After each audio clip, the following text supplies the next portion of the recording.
오늘 16쪽입니다. 16쪽. 그리스도와 같은 생애가 밑받침이 될 때에 하나님의 은혜의 영광을 찬송하는 귀중한 고백은 영혼 구원을 위하여 역사하는 강력한 능력이 된다.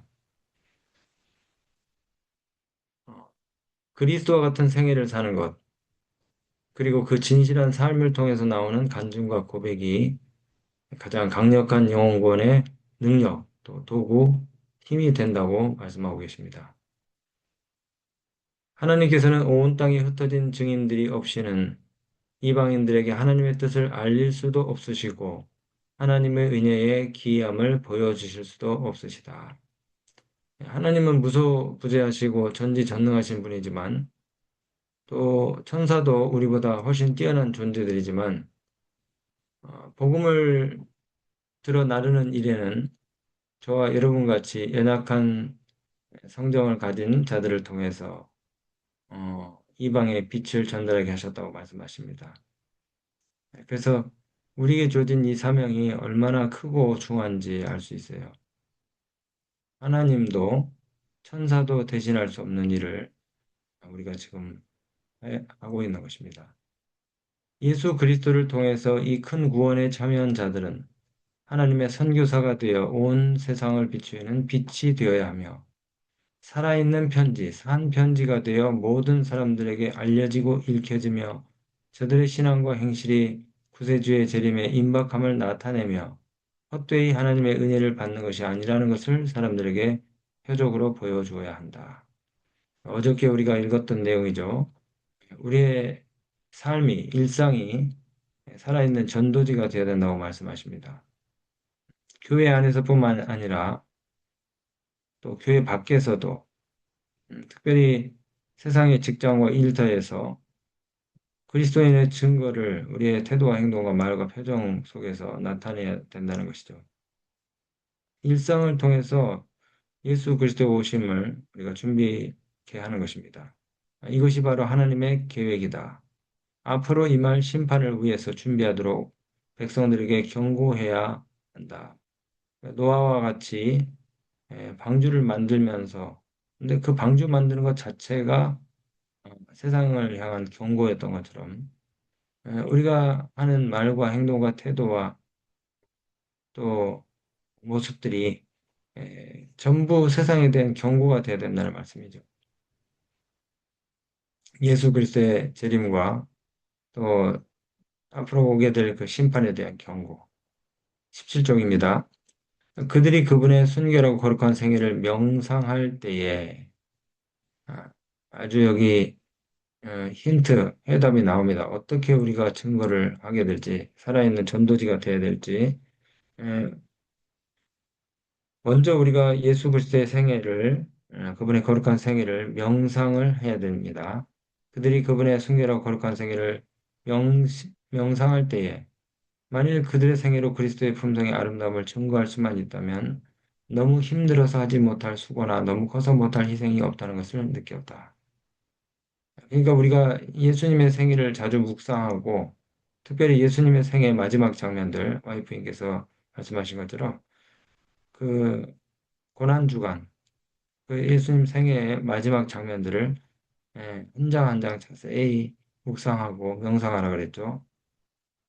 우리가 그 예수님의 생애를 자주 묵상하고 명상할 때에 그분의 선하심과 인자하심을 우리가 맛보아 알게 되고 우리 속에 완전한 그 희생과 헌신의 정신이 생기는 것입니다.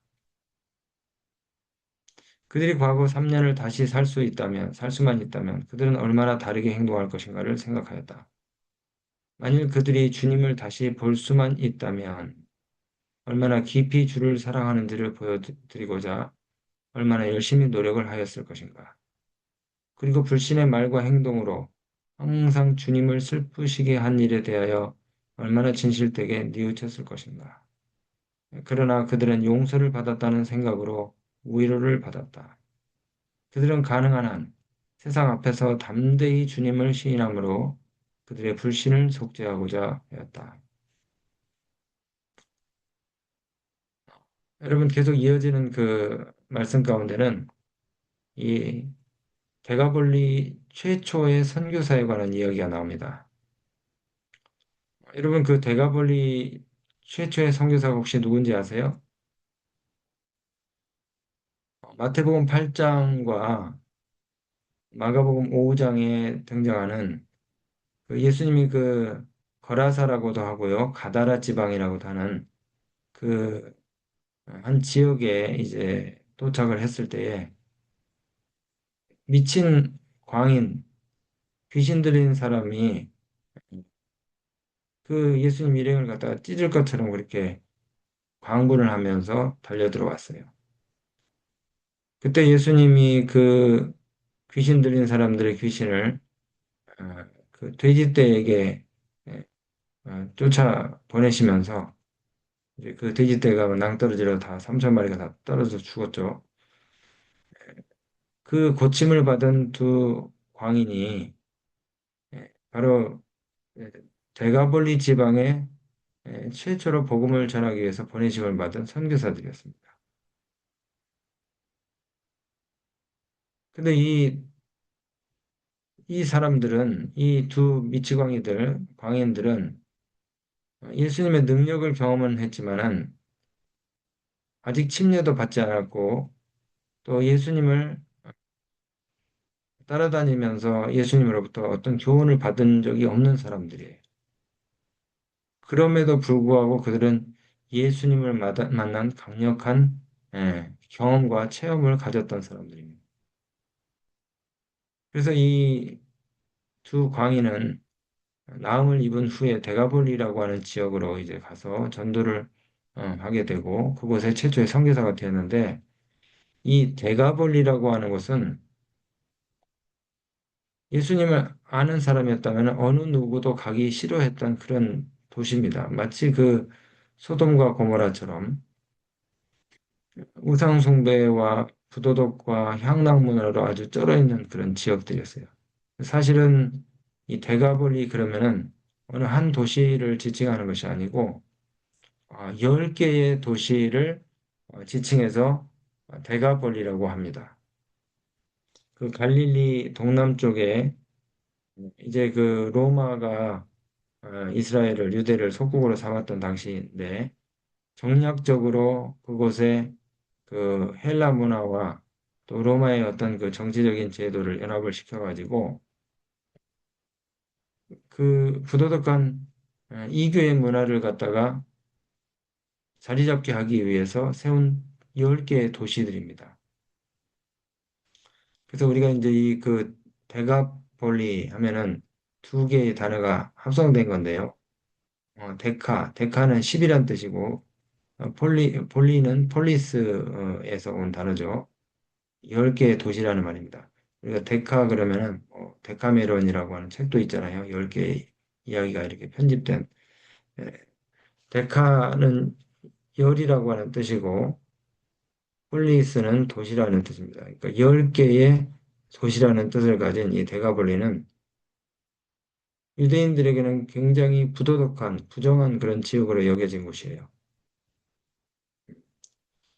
그 헬라와 로마의 신들, 그리스와 로마의 신들을 위한 신전이 많았고 또 제사가 있었던 곳입니다. 뿐만 아니라 그 로마식 경기장과 극장, 향락 시설들이 너무나 많은 그 도덕적 타락의 상징으로 일컬어지는 그런 도시들이 바로 이 데가볼리였어요. 근데 이곳에 바로 이 예수님을 만난 경험을 했던 예수님께로부터 나음을 입었던 이 두 광인이 최초의 선교사로 가게 된 것이죠. 어떻게 그들이 당시 사람들이 가기를 꺼려했던 지역에 아주 자원하는 마음으로 그렇게 선교사로 갔었던가. 여기 이 말씀을 계속 읽어보면은 이 두 강의는 겨우 잠깐 동안 이들은 그리스도의 가르침을 들을 특권을 누렸다. 예수님의 뭐 제자들처럼 예수님과 먹고 마시면서 예수님께로부터 많은 그 교훈을 받은 것이 아니에요. 저들은 예수님의 설교를 한 번도 들은 적이 없었다.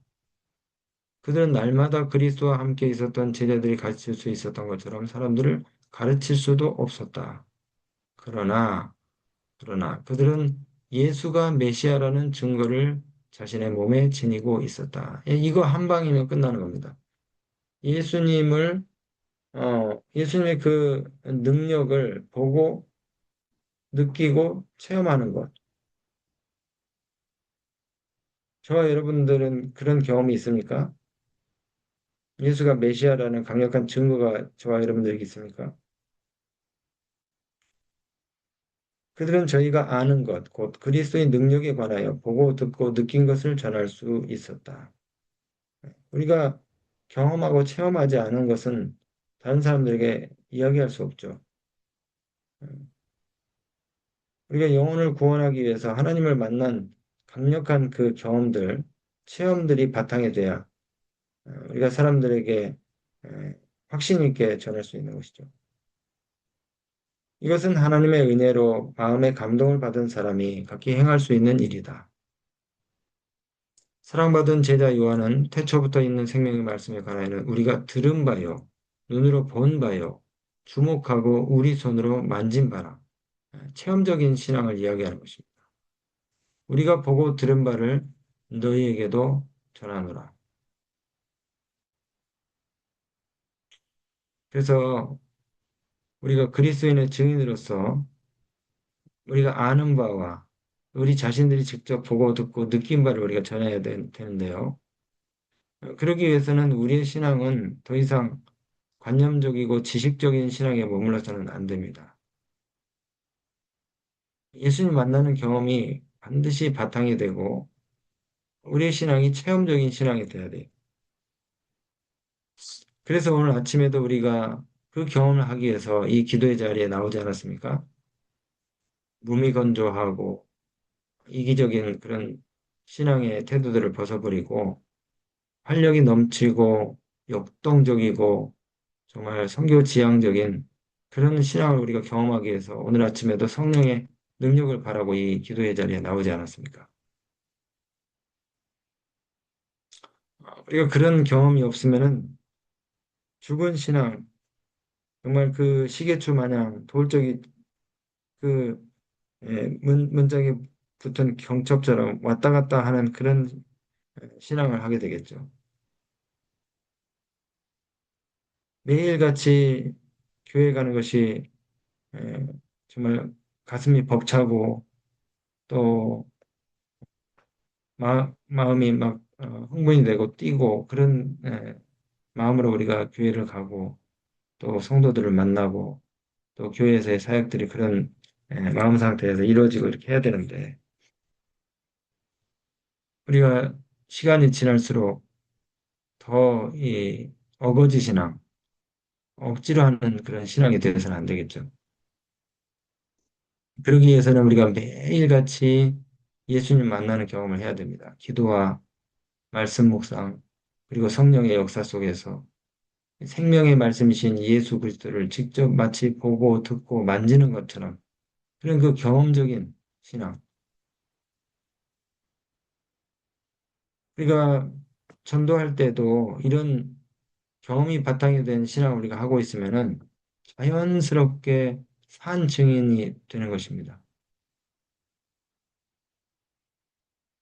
단순히 우리가 사상이나 관념을 전하는 것이 아니라 실제로 우리가 만나고 체험한 분을 증언해야 되는 것이죠.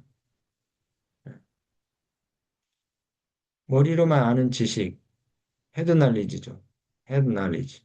머리로만 아는 지식. 그리고 교리와 전통에 머무르는 그런 그 관념적인 신앙을 우리가 벗어버려야 되는 것입니다.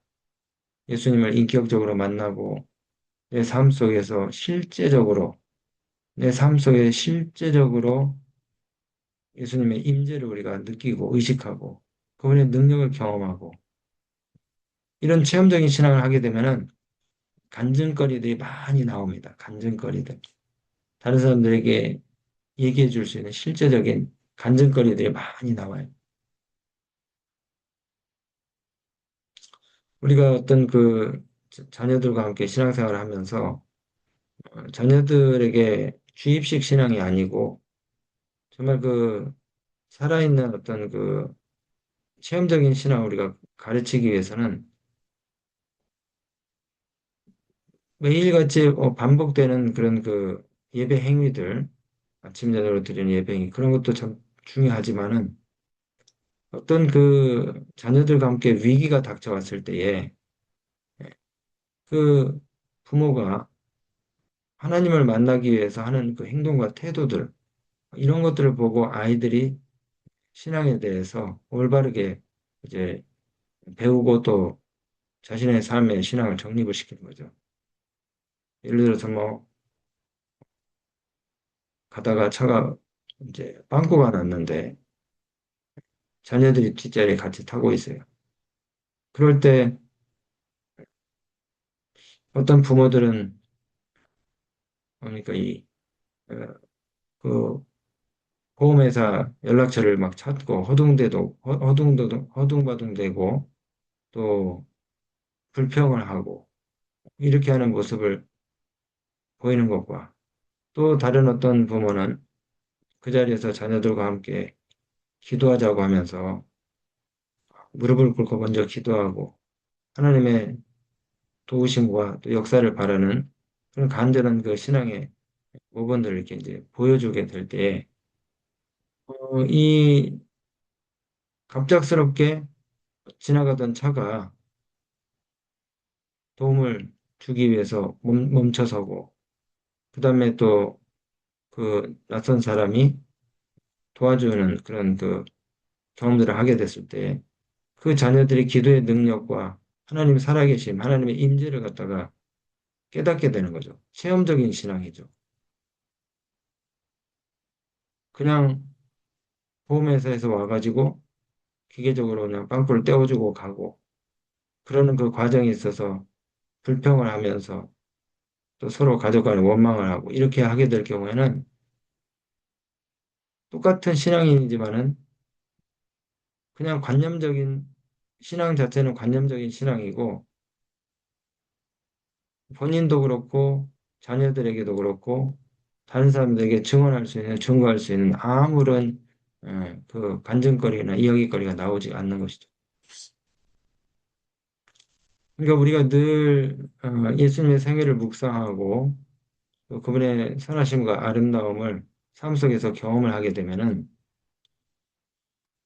어, 여기 있는 것처럼 만일 우리가 한 계단씩 한 계단씩 예수를 따른다면 우리는 예수께서 우리를 인도하신 길에 관하여 말할 수 있는 어떤 요점을 갖게 될 것이다.